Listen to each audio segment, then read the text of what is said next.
I hate managing anything. To me, management always seemed reactive. It seemed more of like, I've got to do these tasks.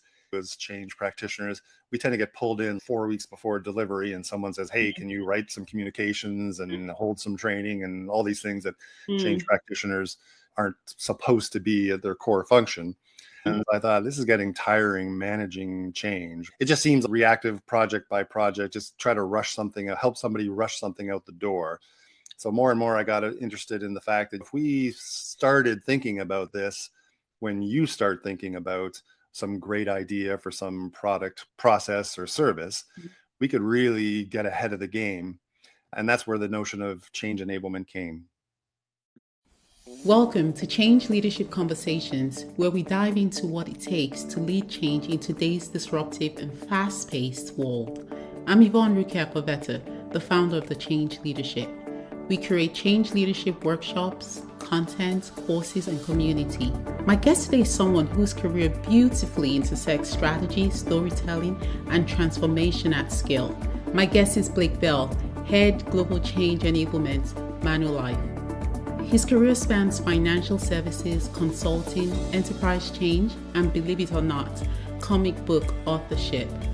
We talk about what it takes to align multiple business units around a shared vision such as change, and how to build trust and capability in global change teams, and why change management is so much more than just training and comms, especially from someone who's led both. This conversation is packed with practical insights and moments of inspiration. I invite you to hit the follow button and stay connected with our change leadership community.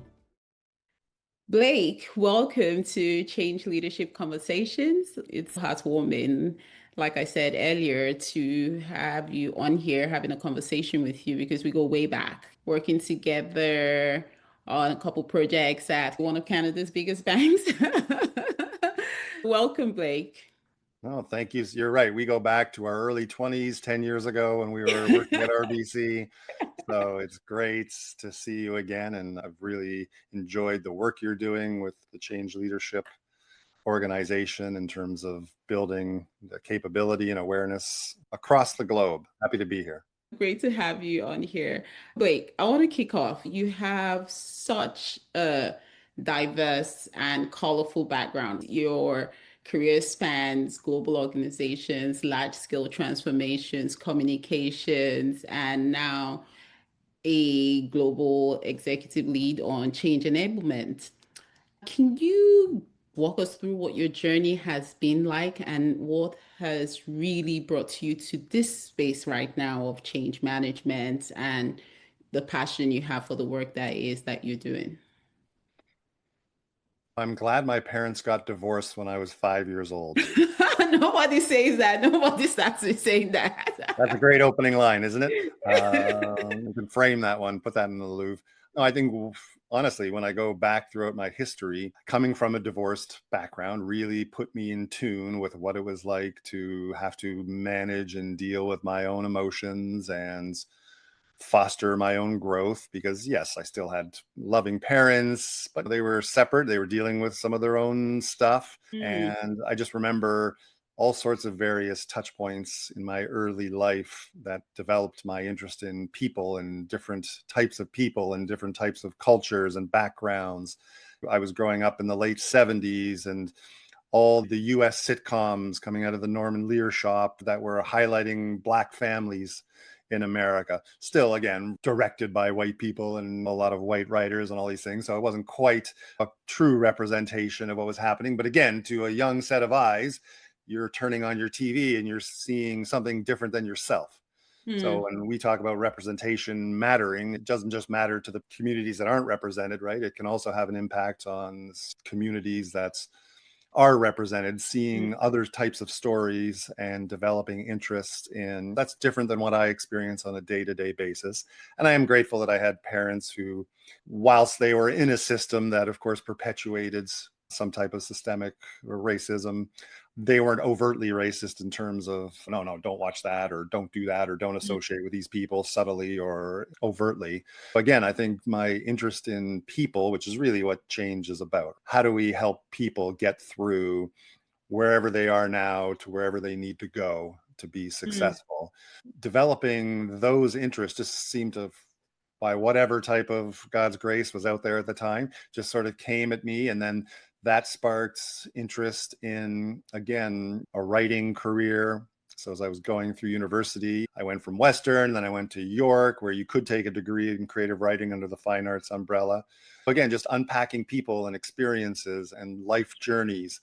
I sort of wandered around in my 20s a bit. The internet was coming around, so I was building some websites, but still keeping up the writing. Then my son mysteriously came along and I had to get real. So then I went into work at Rogers in the call center, and you'll get to learn a lot about people taking calls in the early 2000s from angry wireless customers. When in mm, the days when we didn't have smartphones and the network was suspicious and the phones were suspicious, you really then get to learn a lot about how do you navigate difficult conversations with difficult mm, people? How do you get them from the terrible place they're in to a great place and provide that type of service? That led me towards a pivot in my career in 2007 to communications, which again, I had a lot of transferable skills that helped shepherd that journey along. And then I ended up at RBC in 2013, where we met. And then yes. eventually, the good news is I ended up in IT in that space, because I don't Hmm. think my career would be today where I was if I wasn't in the IT space. There, I had to engage with a lot of techie people, a lot of technical speak people. And when we think about the term people, process, technology, I think whoever came up with that just thought it was good alliteration, because if you say the multiple syllable word first, like the three syllable word technology, and then Hmm. you were to say technology, process, people, that sounds a little weird. Plus, I know it's alphabetical, but honestly, I watched these techies really build the best widget and invest in building the best widget, all the technical requirements they could. And then, yes, they tried to wrap some processes around it. But ultimately, the thing that was left behind when we say people, process, and technology was the people side. More and more, I started to realize and put my hand up and say, hey, I'm hearing from the people, because again, I would network a lot and just naturally build relationships with all sorts of different types of personas. So I was always hearing from people who would say, you really should have asked me about this before you rolled this out, because I could Mm, have given you some insights on how people would use this and how to use it to the best effect. mm, I started to learn that. I started to dive in more in terms of how could I enhance my skills in helping people get through the change curve as we now know it. That led me, of course, to ProSci and ACMP. I think I got my ProSci thing. I went to Orangeville for 3 full days. And that was an interesting journey, because you had all different types of personas there. And they really went at you with like 6 million templates. And it was a lot to absorb. And I found that, boy, if you didn't just start applying it immediately right afterwards, mm, it was a struggle. Like it's same if you do your Lean Six Sigma, your green belt or your black belt, if you're not leveraging it every single day, it can drain right out of you. So then I started to think, as I started to incorporate that into my daily work, there's got to be an easier way to do this and a less academic exercise. And I can't just keep throwing templates at people. How can I have better change conversations and help direct those conversations to get the outcomes that we needed? And that's what I sort of get some traction there at RBC. My boss left RBC at the early part of 2022 and then brought me over to Manulife, made me an offer I couldn't refuse. He said, hey, Blake, you could be a small fish in a big pond at RBC, or you could come over to Manulife, where the maturity for change is nascent, and you could really help build that up. We came over there. We helped build a new org of like 300 people from scratch together. Then a year later, his boss said, hey, come and help us, our 1,800 people who are okay. doing it. And then a year later, I sort of helped consult with the organization on how to build a center of excellence to support all 40,000 people at Manulife. And last October, around this time, they were like, a great plan, now go lead it. And we immediately moved into build and launch mode and launched the center of excellence for Manulife at the end of May. And here we now are. Now we're into getting out to the organization, meeting with the strategy and transformation peoples across the lines of business and functions to try to build up change capability in their space. Mm, fantastic. What your journey demonstrates is that being in a change management type of career, leading and driving and managing change is never that linear. It evolves, and those skills that come with it that you can bring in from other roles that make all the difference. As I was listening to you, many other questions were coming to my mind, so I'm not even sure where to start. But still on your background, You mentioned as though you have an interesting comic background, but you actually have authored quite a few comic books. Books on like biographies and art books on Yes. famous cartoonists throughout the Yes. years. So I have a huge comic book collection sitting beside me. I haven't added to it in like 10, 20 years, but it was a passion when I was growing up. And so I just became, again, more interested in, hey, who are the people behind this? I got more fascinated by who's drawing this and who's writing this and what is their process and what was their background, what led them to this type of career. It just goes to show you have that innate interest in people. One of the things that I want to pick up on is still on your role. You're global head of change enablement, where you are right now at Manulife. What's the difference between change management and change enablement? Great question. Well, I don't know about you or anybody listening here today or watching, but I hate managing anything. To me, management always seemed reactive. It seemed more of like, I've got to do these tasks. It wasn't really about in the life cycle that I've gone through around in my career development. More and more, as we always do as change practitioners, we tend to get pulled in like 4 weeks before delivery, and someone says, "Hey, can you write some communications and hold some training and all these things that change Mm, practitioners aren't supposed to be at their core function." I thought this is getting tiring managing change. And it just seems like it's just reactive project by project, just try to rush something, help somebody rush something out the door. So more and more, I got interested in the fact that just intuitively, I would talk to people and say, if we started thinking about this, when you start thinking about some great idea for some product, process, or service, we could really get ahead of the game. And that's where the notion of change enablement came. When I mm, first came to your change leadership conference, not this year, but the year before, I was mm, quite pleased to hear some people on stage saying, we're tired of calling it change management. We're going to call it change enablement. I was like, awesome, because that's what we called it at RBC. And RBC, I went and said, I'm changing this title from change management to change enablement to reinforce the notion that, as we say, change begins at conception. I want to get right there when a leader is saying, I got this great idea. Great. What do we have to do from a technology perspective, from a process perspective, but a people perspective? Those should be requirements that we're detailing right off the bat to make sure that goes success. And I think that's where all the wins happen. What would you say is the pros and cons of using the new terminology change enablement? I'm sure there are great benefits, like you just shared with us. If you had to think, okay, this is the top benefit of using that word change enablement, and this is one con potentially of using it, what would that be? Well, the pro is that you really start to develop a change mindset within the DNA of an organization. If you can get them thinking that you're right, we want to enable success with this change. We don't want to manage it. Managing it sounds like this change is like some weird alien entity that's slithering around the organization, trying to get away from you, and you're trying to figure out it's like the Alien franchise, the movies. But when you can get into the leaders' minds, HR, communications, the project managers, that hey, if we take that small amount of time, that investment up front to think about people, this will go much easier. You'll get a better quality of what you deliver. The execution rate will dramatically drop. And then the culture that you have, people will be singing your praises because they're like, wow, this organization really helps me get through the changes that they're constantly making me Mm, consume. From a con perspective, oh, geez, I don't know how many cons there are. I remember when we were at your conference, you asked me, I think the first question was, well, how did you help put this into the mindset of an organization? I said, well, first thing I did was I stopped calling it change management and I started calling it change enablement. Every time you try to rebrand something, there's always those resistors who are like, no, no, no, this is my title. I own this. I'm going to mm, call it this forever because I'm wed now to this. There's organizations out there whose desire is to create change managers.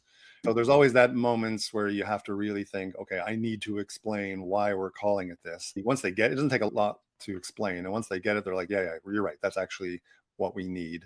Because I saw it when I would come into the odd room as, oh, change managers. That implies that you're throwing bodies at a problem. mm. Oh, I got to hire more people. I got to throw bodies at this who are just going to slow me down and weigh me down. But if you're here to enable change, then they're like, oh, okay, let's have a conversation about how we collectively can do that. I don't see a ton of cons. So you mentioned something and you refer to the adoption of change management as a whole or change enablement. One of the challenges that the change field or industry tends to face especially when you see a lot of restructuring, is people understanding the value that having something like change management or change leadership or having a practice or center of excellence, whichever one we want to call it. For the purpose of this conversation, we'll go between change enablement and change management. What has been your experience in terms of getting top leadership executives to buy into the idea of change management and change enablement as a practice in the organization, which they're funding, which they're expanding? You talk about how you just set up a center of excellence office and all of that. What's been your experience trying to get buy-in for change and demonstrating KPIs, return on investment? It was a real interesting part, a fork in the road in the journey. And I remember, again, we really just let the organization know at the end of November of last year that we were going to go on this journey. And then I flew out to Asia and went to Hong Kong, our main regional office out there. And as I started talking to executives, very quickly I pivoted. I had a slide that you actually contributed to a little bit in terms of some information, because I remember reaching out to you and asking, hey, who in the industry has really measured that this is something tangible, that if you up your maturity and change, that you're going to realize certain tangible benefits. I asked you who are organizations like that. Obviously Gartner is one, but I think you threw me some numbers from McKinsey and Harvard and some other places. Quickly did I pivot to really helping executives understand that this is not something that I made up, or that as a small group who wants to justify our existence is just trying to puff up and make it sound like it's a thing to do. It's a fad. So I remember going out to Asia, and like after the first meeting, I took that slide that was sort of at the end of the deck, right? Because I wanted to really explain, again, change enablement. This is what the difference between change enablement and management is. This is what we're doing. And I was like, oh no, these executives really think about, is this for real? And is this going to deliver value? So I took that slide and I moved it up to a second slide. I was like, let me tell you that this is going to deliver X amount of a reduction in time execution. So instead of taking 9 months to deliver a product that's suspect, you could deliver a great product in 6 months that leaves behind a great culture of people engaging, and they trust you as a leader. You're going to get them through these changes. So therefore the next changes are even easier. So absolutely, more and more. And now I think we're re-experiencing that when we're talking about our suite now of KPIs, how to measure change in real time, how to measure maturity to take it from the 1 to the 5 to realize all those benefits. Even again, there's a lot of questions around, this 5-point scale, is that, did you just make that up? Or, and we're like, no, this is industry standard, similar to how it is in architecture or security. They measure maturity of an organization.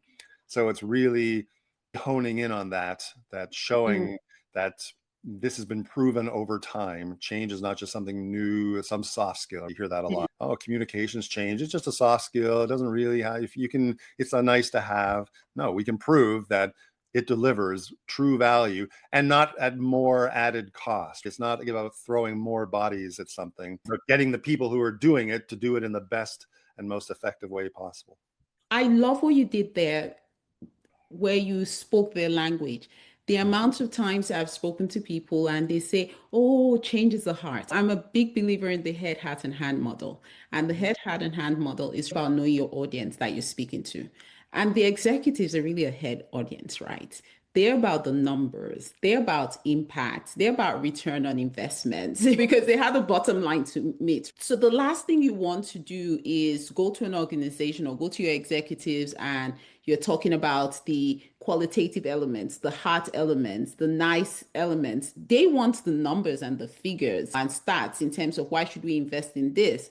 So if you can speak their language, which is what you did beautifully, and show them this is the return on investment. Everybody loves to see a good return on investment. If I invest this and I'm going to get this out of it, it's almost like a walk in the park. I mean, at RBC, there was a change management team. And again, it was very focused, and even up to my end times there in infrastructure, very focused on project delivery. How can you deliver a great product very efficiently and help people through it? And at Manulife, when it's all of a sudden, hey, go build a change adaptive organization, an organization that's able, when all these geopolitical market forces change instantly as they tend to do these days, how can the organization of 40,000 people pivot on a dime? And what we really landed on was we're going to take a much more persona-based approach in terms of we're going to go out and talk to senior executives, as you said, in their language. We're going to go talk to our HR and comms partners who are change agents as a whole. So why do you need to engage in this if you already think you're doing it? We're going to go and talk to project managers and convince them that if you add, because they're rushing through whatever they're trying to get through to get to delivery and then move on to the next thing. How are we going to convince them that if you adopt some of these practices, it's not just added time that you're not going to see the return on investment on? Individual contributors who are out Yeah. there consuming all this change. Hey, if you go take our new e-learning module that's super interactive, that's not just theory, but actual practical tools that will help you become more change adaptive. How is this going to benefit you? So we really started with a persona-based approach and said, what do each of these personas need to be better at change? And hopefully we're achieving that success. Awesome. Love that. It was really about meeting them where they are, understanding what their needs are, and targeting it that way, and showing that not a one size all approach fits Right. all, creating that story for them. So probably your comic background and storytelling and communications background came in, which actually takes me to another question I have on my mind now. You come from a very strong communications background and writing background. One of the biggest misconceptions that we have around change, leading, managing, driving change, is that it's all about training and communications. With your strong background in communications, what are your thoughts on this when people are always associating change management to mean communications and training? Again, I think because they think of change management, that's where you come in. We're the people who build this. We're the people who conceive of it, construct it, and then we just need your help to deliver on it.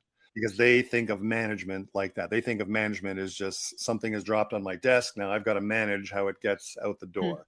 So as we again talk to them about no, the value of what good change leadership can bring really begins at that conception phase, having change mindset at the table, even if you can't have a change practitioner at the table, but having a set of requirements in each of the phases of our framework is conception, construction, delivery, and then reinforcement. So if you have a change mindset amongst the group of people in that conception phase, they're not just thinking technical requirements and trying to rush out the door to build something mm, real quick. They're thinking about, okay, great, we got to build this, but maybe we need some UX UI help on this so that we really draw some people in to help build whatever interface we might be doing. Whatever it is that you're trying to conceive of and then construct, having the people there at the front ends to help shepherd this along has made such a difference. mm. You've mentioned change mindsets a couple of times. How would you describe or define a change mindset? It's ironic because we thought of change mindsets, and then at every organization I think you go to, there's a million different mindsets. Oh, there's a growth mindset, a risk mindset. So we were like, all right, we're not even going to call it change mindset anymore. So we started to focus in more on change adaptive characteristics. How can we help the organization have these and develop these change adaptive characteristics? That's really what we focused on in terms of how do you embrace learning? How do you embrace the unusual? How do you think about risk? Because a lot of change is offsetting risk. Our Mhm. goal is to get people, again, really at the heart of it is, and I would love what you said about storytelling, is that we're trying to tell a story here to people and we have to help them understand what is in it for these individuals. How do you build that desire? Whenever I'm having that conversation with someone for the first time or a group of people, I always go back to that Wolf of Wall Street movie with Leonardo DiCaprio, and I pull up the pen and I go, "Sell me this pen." And in the movie, they're like, "Oh, it's a nice pen. It's a beautiful pen." And he grabs it and he goes, "No, sell me this pen," which is really about how are you creating the what's in it for me, the desire for those people who are going to consume the change to want to grab it and run with it and think it's the most awesome thing in the world, especially if you can develop a sense of co-creation and give people ownership in the change. Your initial question was around how do you develop a change mindset, right? No, how do you define the change How do you mindset? define it? Right. Right. How do you define it?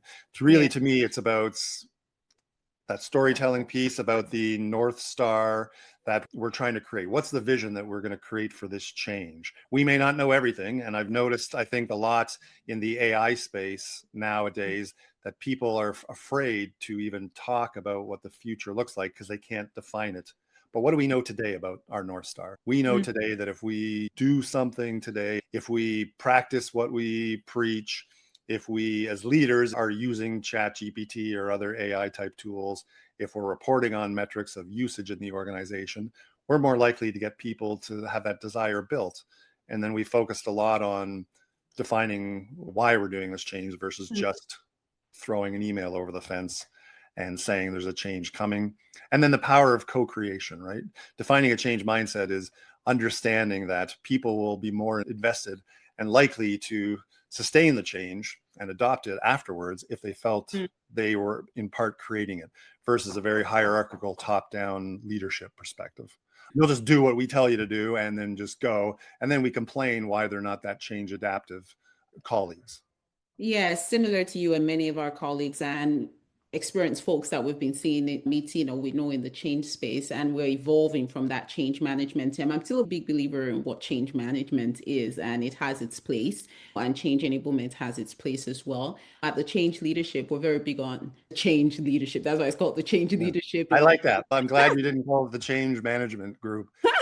And we talk a lot about leading through change. Like, how do we get people? How do we have our people Yes, leaders? We train people up on how to be change champions, how to lead through change. Again, exactly. never had to manage. We've never had a course on how to manage change.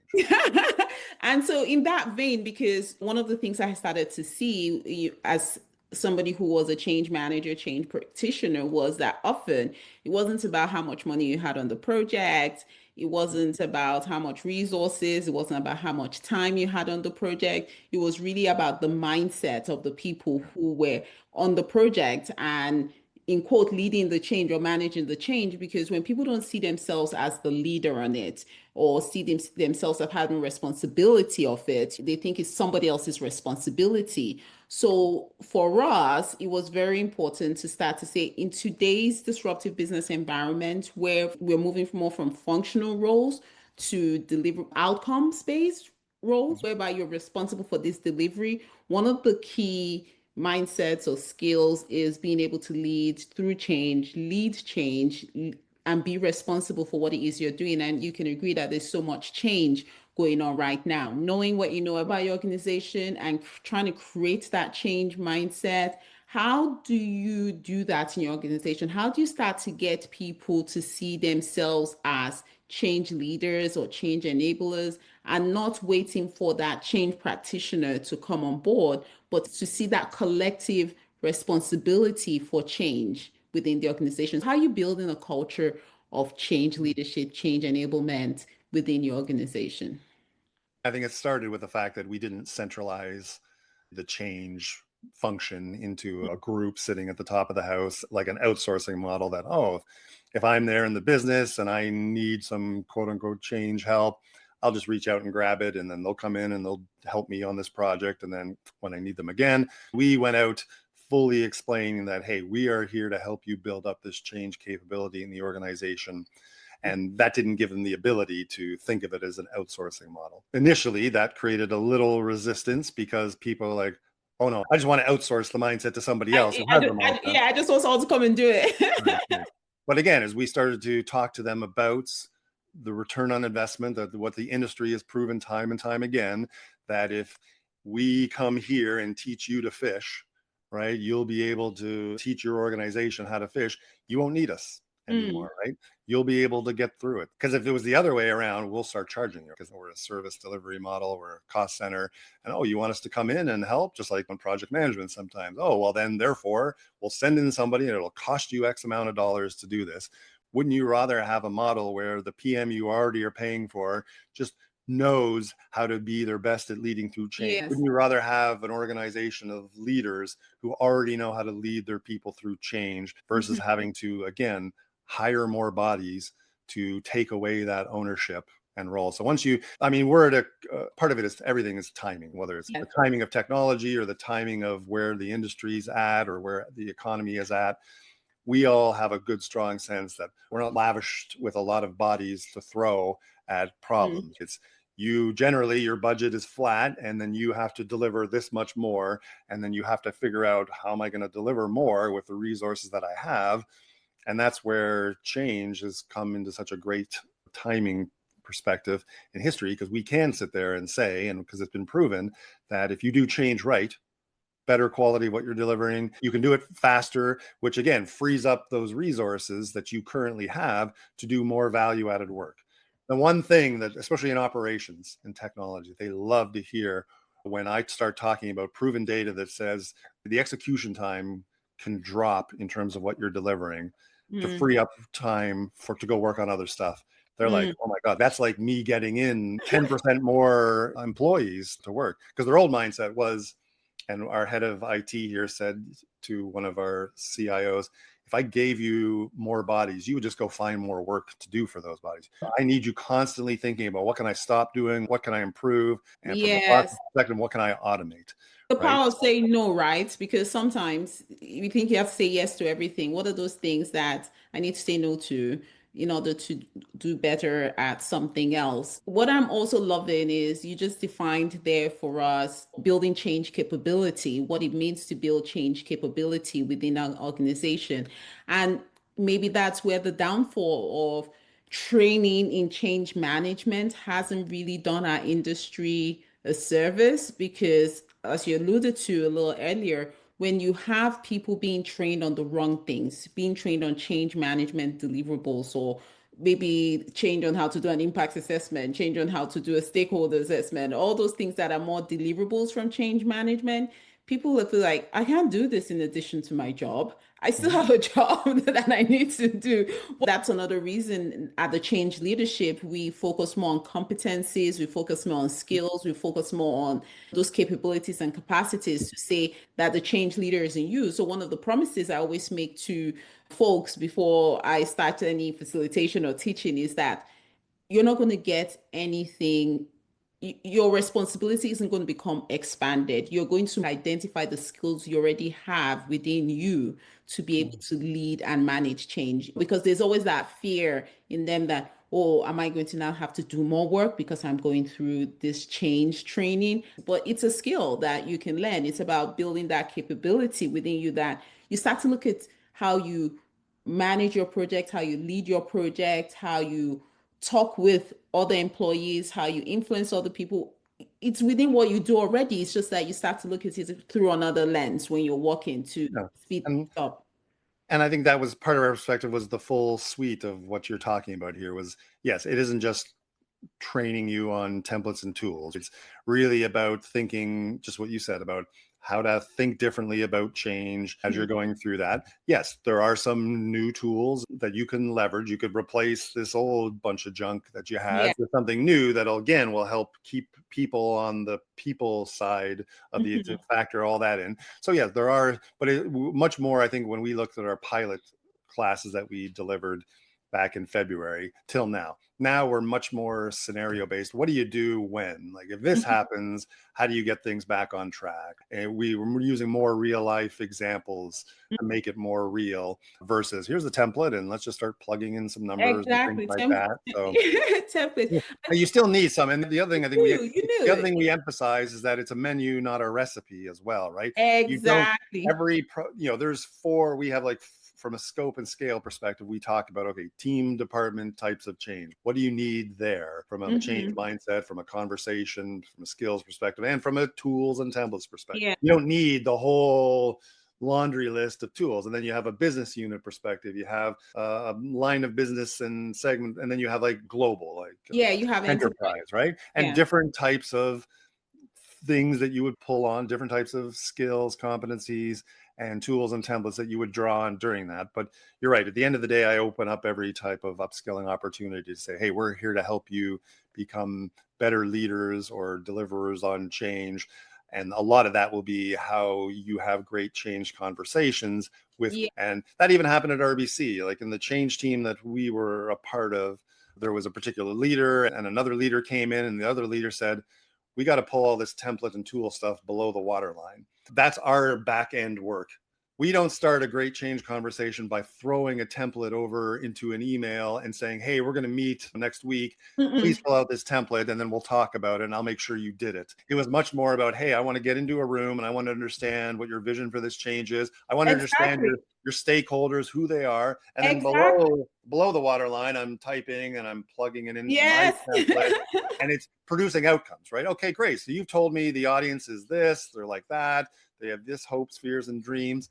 Well, here's what we're going to recommend to get those people through the change curve. And then people are like, oh, that's cool. That's not sounding like I got to do a whole bunch more work or memorize or get leverage. There is that trepidation when you do take them through upskilling that, again, I need you to get your mindset to do something different, not do something more. And they can still have a bit of skittishness around, oh, geez, is this going to add more to my day? But that's, again, talking right up front about this is the value that has been proven in this. Just trust, have a little faith that the industry has proven that if we think of things in a Mm-mm. different way, not add more things, you're going to be in a better place. Yes, you said typing below the lines, you're asking the question, so you're typing. Now we have AI, we have meeting note takers, all of those technologies that take notes. What is so fantastic, if anybody uses it, is if you take that note, even that impact analysis and assessment you had to do before, you have something that is going to analyze that information. First of all, it's recording, so you're focused on listening to your stakeholder or your team member, and you're not trying to type and catch everything they're saying at the same time. And that note taker has the ability, when it looks at all of the data across all of your conversations, to be able to do some pattern identification, to be able Right. to sometimes pick up on the nuances that you may have missed. I really love the use of AI, even in terms of speeding up the process for us, whereby we would have had to collect information from this team, because you want to focus on having a discussion and not typing, which is Right. something of the past. How are you using AI to lead through change right now? I think that goes back to our original model, which was we're not going to centralize a bunch of expensive change practitioners into a group and then create like an outsourcing model for that. We're viewing AI as an opportunity to, I, as an employee, can be sitting at my desk and I don't have to go hunt for some information on how to do change better or a tool or a template. I don't have to get in a queue and wait for Blake's team to come and help me do Mhm. change. We're going to leverage AI to be that first line of defense to where I can go into my version, my company's version of ChatGPT and say, hey, I have these types of parameters around the change I'm trying to execute on. What would be ways to help me get through that? Or I'm sitting there, I'm trying to manage resistance on this change. What are some best practices that would do that? And then all the information that we as a center of excellence have pumped into the database for the AI to pull out and act as a sort of a change agent, literally, can then right at their fingertips, they can grab that type of information and, oh, okay, they're great. That's how I'm going to get over this resistance, or that's how I'm going to build a change plan or a stakeholder analysis, so that then we can focus on those more complex changes as a team to really Mhm. use our human critical thinking skills. So again, we want people just to have instant access to information that AI can help deliver to them, and think about some of those smaller or medium type when in terms of complexity changes. And we as change practitioners and change leaders can focus on those more complex things that to date, there's no AI tool that can really deal with some of those nuances and complexities. So yeah, it's literally, I was doing it the other day. I was on Sportsnet trying to install the app so I could watch the Blue Jays when I was in Edmonton, and something went wrong. And so of course I go in there and like chat and, oh, it's a virtual chat agent. Oh, great. A virtual chat agent.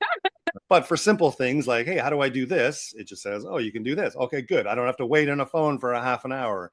I don't have to wait for Blake's I team. know. But for more Exactly. complex things, it did, my thing was a little more complex, and it did pump me to someone. It did push me to someone. Okay, let me connect you with a human being who can help you and hear you and understand this. So how do you make that interface so easy and make it clear that this is what it's for, right? And if Yes. they put in this type of information, you're going to get a result out of it. So then, okay, good. I know I need to say these 5 things in the chat, and then poof, it pops me out what I need. But if I don't, That's the frustration, I think, with those AI front-facing interfaces, which is they don't really explain to you that if it's problem X, you'll need to tell us these 5 things, but if it's problem Y, then we'll just get you to a person right Yeah. away. It's like fighting with it to say, you're not understanding the scope of my problem.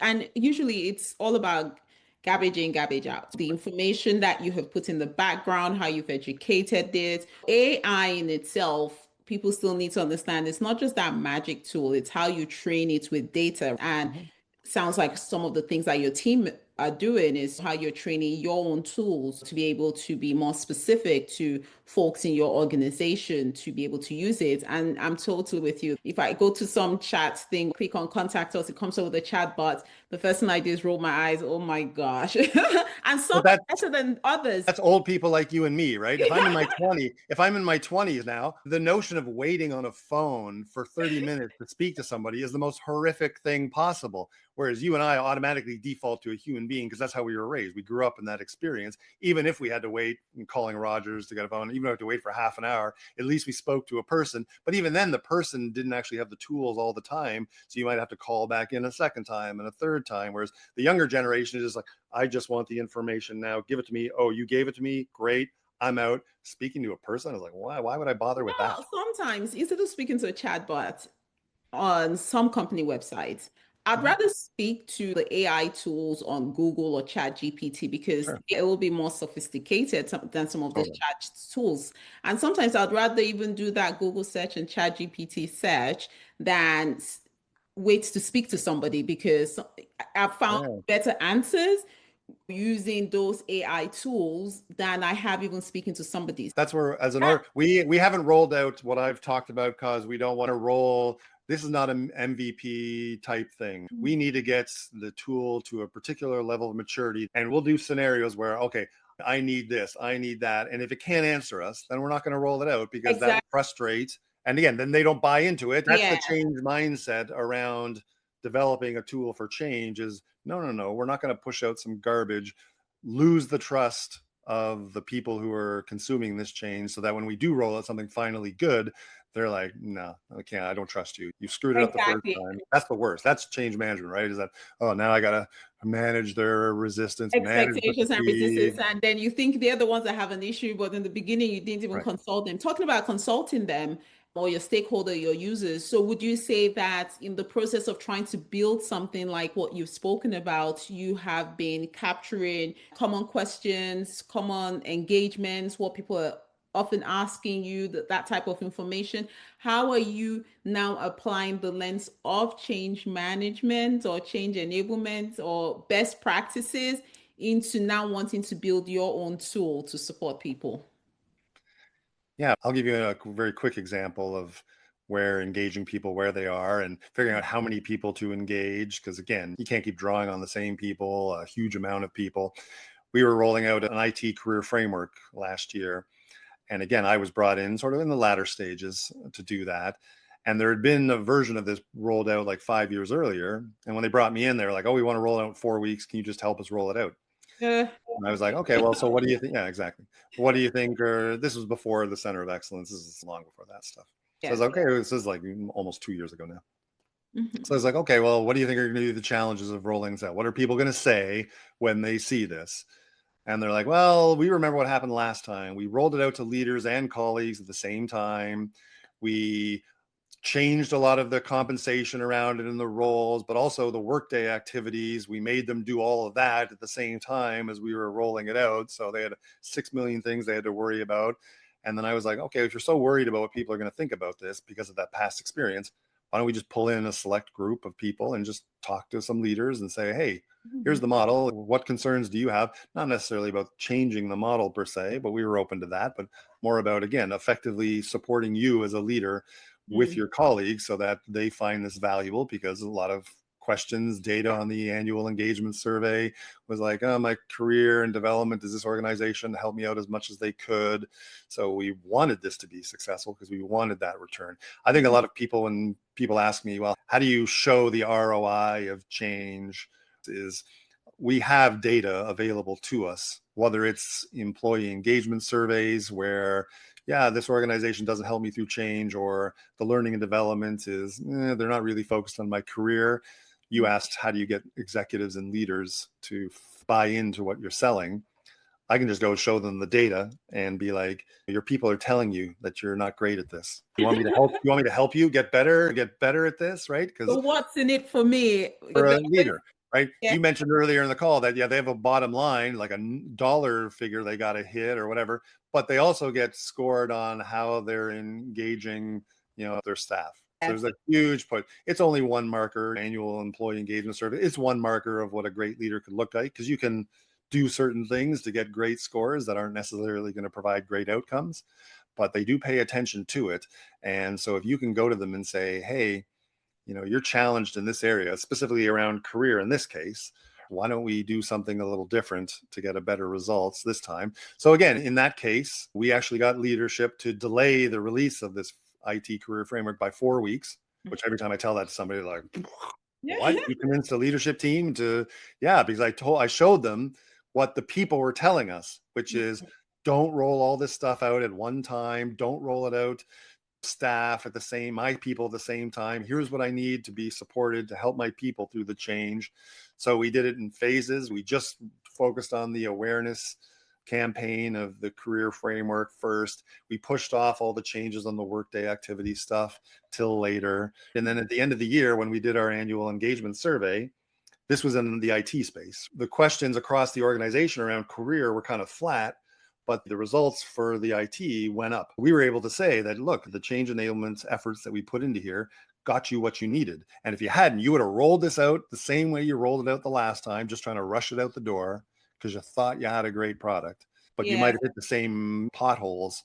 And again, lose the trust of the organization to think anytime I roll something out afterwards, why am I going to listen to these people? They're not here to really help me. They're just here to make themselves look good or just keep pumping garbage out. And I just go click and I move the email into another box. If you don't have the trust, if you don't develop that trust with your employees, they're going to be, oh, it's another new thing, whatever. They're just trying to tick a box, and they just move it into some folder that they have that they'll look at one day, but they're not truly engaged in it because they never felt they were part of the process, or why did this matter and what would this value. And I got a million things I got to do as well today. You talked about trust, and I want to take you back to where we're talking about AI and what AI can do. Not just even AI, when you talk about even change enablement, whereby you want to build capacity to lead and drive change across the organization.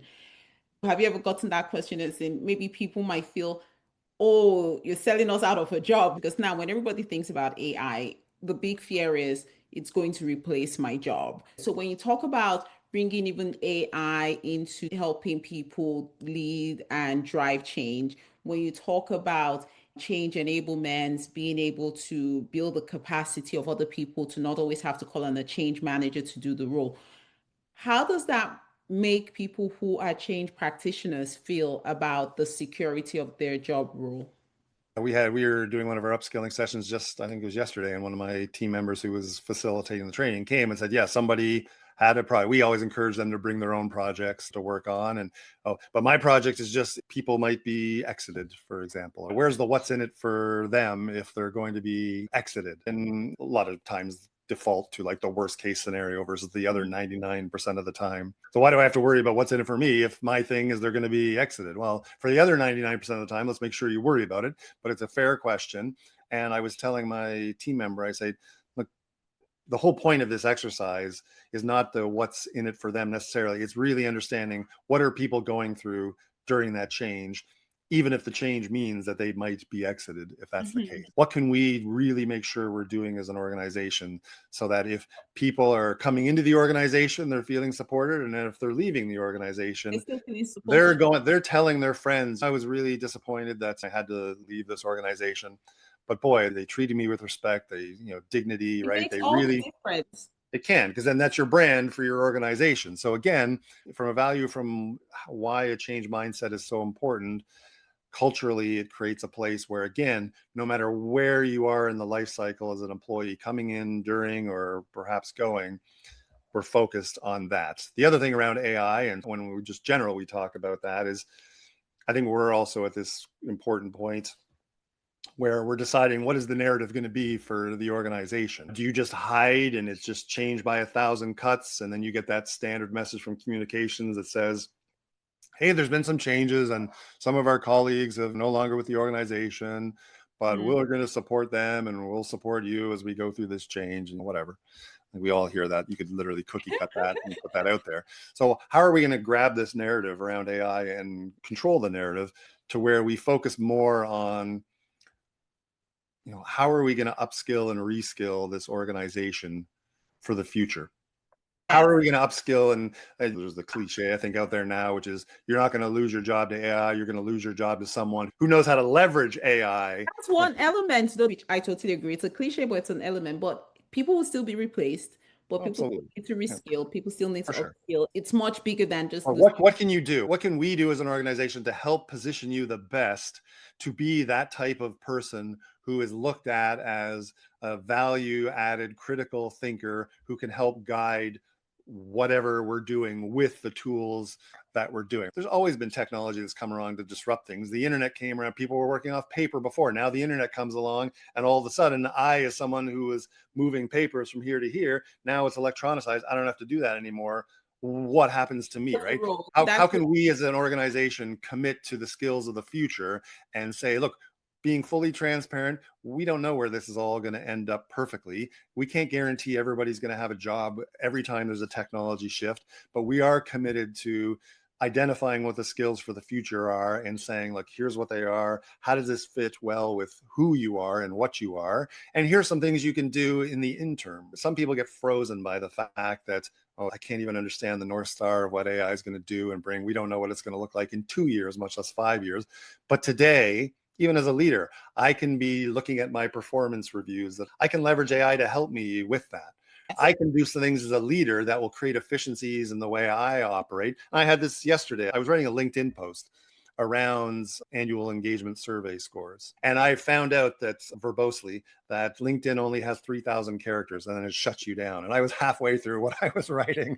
And so I just changed it over to Word document. I wrote the whole thing out and I was like, oh my God, this is like 6,000 characters. What the? Oh, it was like Lord, seven. 6, It was like seven.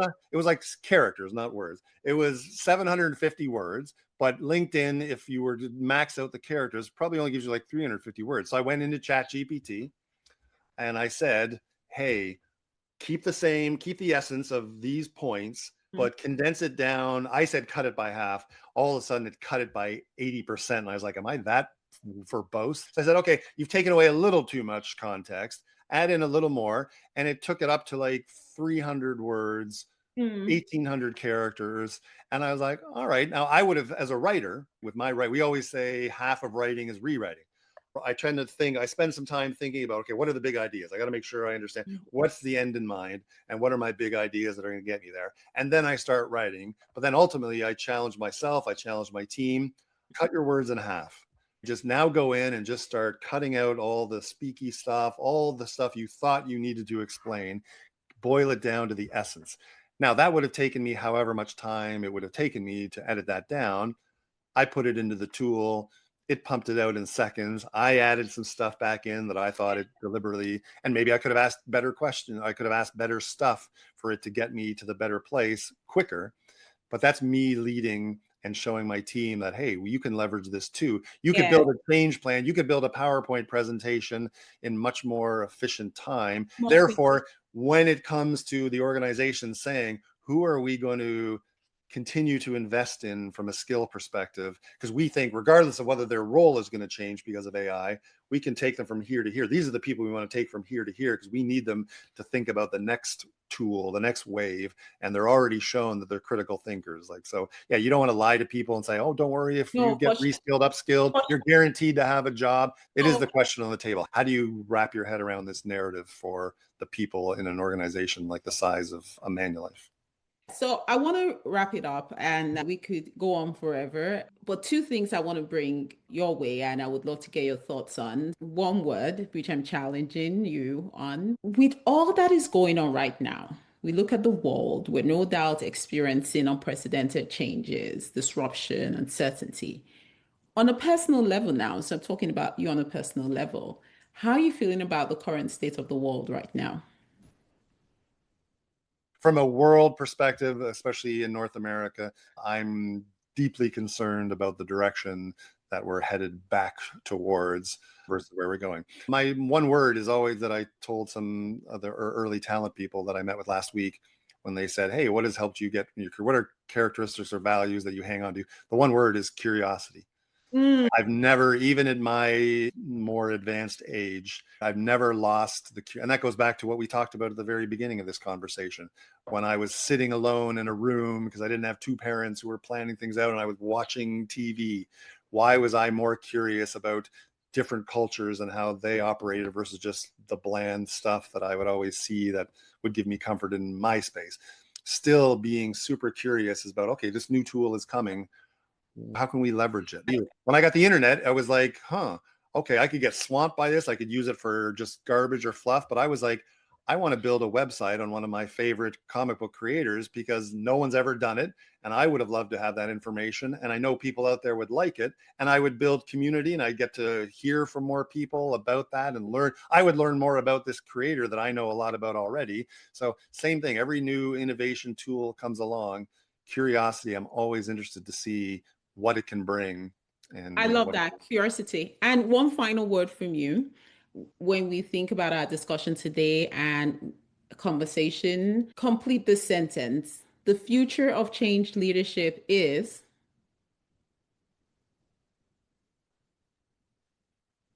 one word. Yes. Or two Future of words. change leadership is ever evolving. And that gets back to the curiosity part, right? This discipline started 20 some odd years ago. And think about how it's evolved from that management mindset to more, from your perspective, change leadership to enablement, continuing to evolve it away from a less academic exercise to more about, as you said, competency, skill building, scenarios, helping people move through the real world of ever accelerating change. So true. Thank you so much, Blake. It's been great having you on the Change Leadership Conversations. I'm sure our audience would take so much from what it is that you said in terms of how they lead, drive, and enable change within their organizations. Thanks for joining us today. I'm blessed that I've been able to see your journey in these past 10 or 12 years and how you're talking a lot about and bringing a lot about change leadership to such a wider audience than you're doing. So you're doing a great job and please keep it up. Thank you. Thank you for listening to the Change Leadership Conversations. Be sure to hit the follow button, leave us a review, and share this podcast with your team or fellow change leaders, because leading change is better when we do it together.